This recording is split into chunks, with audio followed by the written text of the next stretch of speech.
तर पैसा खुदा तो नहीं लेकिन खुदा की कसम खुदा से कम भी नहीं हा डायलॉग 2003 साली देशभर गाजला होता। मात्र याच डायलॉगमुळे छत्तीसगडमध्ये एकहाती भाजपसाठी रान तयार करणारे दिलीप सिंह जुदेव यांना केंद्रातलं मंत्रिपद गमवावं लागलं होतं। निवडणुकीसाठी पैसा किती गरजेचा आहे, लक्ष्मी दर्शन किती महत्त्वाचं आहे हे आता खुलेआम सांगितलं जात आहे। तुम्ही म्हणाल आता आम्ही हे सगळं का सांगतोय, तर त्याचं कारण आहे प्रफुल्ल पटेल यांनी याच धर्तीवर भंडाऱ्यामध्ये केलेलं एक वक्तव्य आणि दिलेला इशारा। काय प्रकरण आहे बघूया।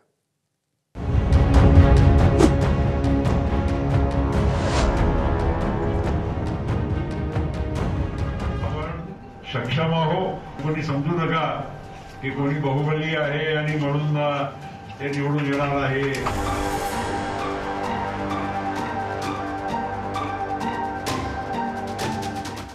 किती बाहुबली लोकांना आम्ही निवडून दिलेलं आहे मागच्या काळामध्ये हे आम्हाला माहित आहे।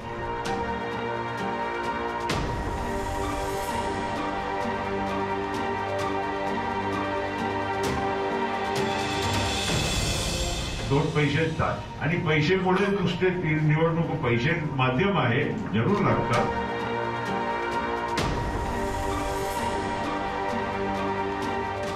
फक्त पैशाच्या आधारावर कोणी जिंकून येत नाही। लोक पैसे घेतात आणि वोट दुसऱ्यांना ज्यांना जिथे द्यायचे असते तिथे बरोबर देतात।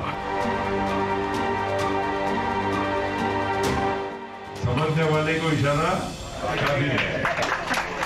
मिनी विधानसभा निवडणूक अर्थात स्थानिक स्वराज्य संस्थांच्या निवडणूक प्रचाराचा धुरळा उडालाय। त्यात राष्ट्रवादी काँग्रेसचे ज्येष्ठ नेते प्रफुल्ल पटेल यांनी आणखी भर टाकली। शुक्रवारी भंडाऱ्यात केलेलं त्यांचं भाषण चांगलंच गाजलं। प्रफुल्लबाई भंडारा गोंदियाच्या स्थानिक राजकारणावर बोलतायत की राज्यातील महायुतीतल्या मित्र पक्षांना इशारा देत आहेत हेच अनेकांना कळलं नाही। तुम्ही सुद्धा त्यांचं हे भाषण शांतपणे ऐका आणि ठरवा।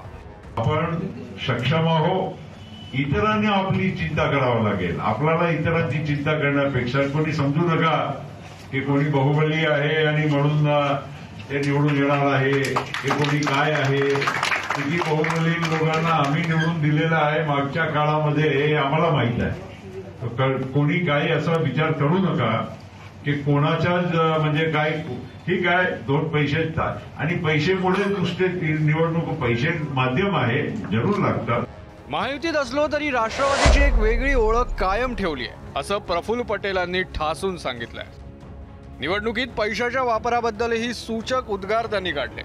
निवडणुकीसाठी पैसे लागतात अशी प्रांजळ कबुलीही यावेळी प्रफुल्ल पटेलांनी दिली। पैशाच्यामुळे कोणी समजत असेल की मी निवडूनच आलो असं अजिबात होत नाही।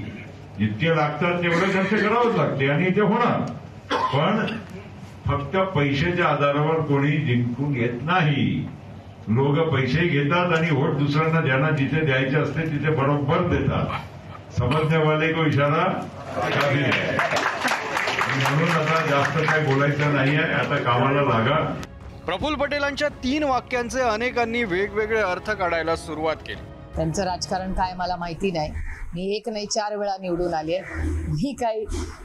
मी इलेक्शन व्यवहार समजत नाही, मी ती सेवा करण्यासाठी आले आणि मी पूर्णपणे ह्या सगळ्या प्रक्रियेच्या विरोधात आहे आणि तुम्हाला माहिती आहे। त्याच्यामुळे दुर्दैव आहे की ज्या भारतरत्न डॉक्टर बाबासाहेब आंबेडकरांनी संविधान केलं आणि पारदर्शक इलेक्शनच्या साठी आपल्या कितीतरी लोकांनी एवढं मोठं योगदान आणि स्वातंत्र्य मिळवलं, त्याची खिल्ली उडवण्यासाठी ही जे विचारधारा आहे ही अतिशय दुर्दैवी आणि एका सशक्त लोकशाहीसाठी हानिकारक आहे आणि मला आश्चर्य वाटते की असं स्टेटमेंट आलं। प्रफुल्ल पटेलांचा इशारा नेमका कुणाला याची चर्चा सुरू झाली।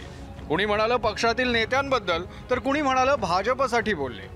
पटेलांचा रोख कुणाकडे होता असा थेट प्रश्न मुख्यमंत्री फडणवीसांनाही विचारण्यात आला। प्रफुल्ल पटेल असं म्हटलंय की कुणी स्वतःला बाहुबली असं समजू नये, आम्ही अनेकांना निवडून आणलंय।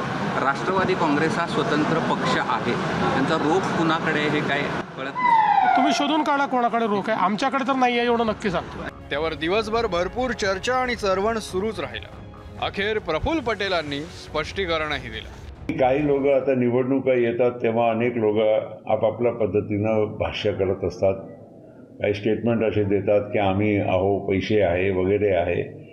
काही व्यक्तिगत कोणाच्याबद्दल नाही, पण जे लोक अशा इशारा करून उमेदवारांच्याकडे जातात किंवा लोकांना असा म्हणजे सांगण्याचा प्रयत्न करतात, त्यांना इशारा कुठेतरी केला पाहिजे की सगळं पैशाच्या मुळेच काय होत नाही. जनता पण फार म्हणजे पैशाच्या आमिषमध्ये न पडता ते योग्य निर्णय करत असतात, असा मी इशारा काल सूचक इशारा केला. पैशाशिवाय निवडणुका शक्य नाहीत ही वस्तुस्थिती आहे. पैसा खर्च करूनही तुम्ही निवडून याल याचीही शक्यता कमीच आहे. शरद पवारांनाही याविषयी एक किस्सा सांगण्याचा मोह आवरला नाही. मी एकेकाळी लालावतीची बघत असे. लालावतीचं वैशिष्ट्य होतं, आज नाही 50 एक वर्षापूर्वी ती म्युन्सिपाल्टीची निवडणूक आली की लोक वाद वाढायचे मतदानाच्या आदल्या दिवशी. कशासाठी वाद वाढायचे हे काही सांगायची गरज नाही. आणि ते वाचव झालं की निवडणुकीचे निकाल काय लागले हे इथे कळेल. ते लहानपणा होतं.